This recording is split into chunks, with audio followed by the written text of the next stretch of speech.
ഇന്ന് ചതയ ദിവസമാണ്. ഞങ്ങളുടെ നാട്ടിൽ ചതയ ദിവസത്തിൻ്റെ പ്രത്യേകത എന്ന് വെച്ചാൽ ശ്രീനാരായണ ഗുരു വള്ളംകളിയാണ്. കഴിഞ്ഞ കുറേ വർഷങ്ങളായിട്ട് സ്ഥിരമായി നടത്തി വരാറുള്ള വള്ളംകളിയാണിത്.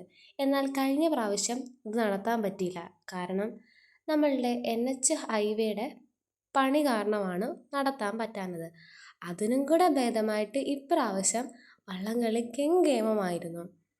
ഒരുപാട് പരിപാടികളും മോഹൻലാലും ജയനും മാവേലിയും എല്ലാം നമ്മളുടെ കായലിൽ ഇങ്ങനെ പോകുന്ന കാഴ്ച അടിപൊളിയായിരുന്നു.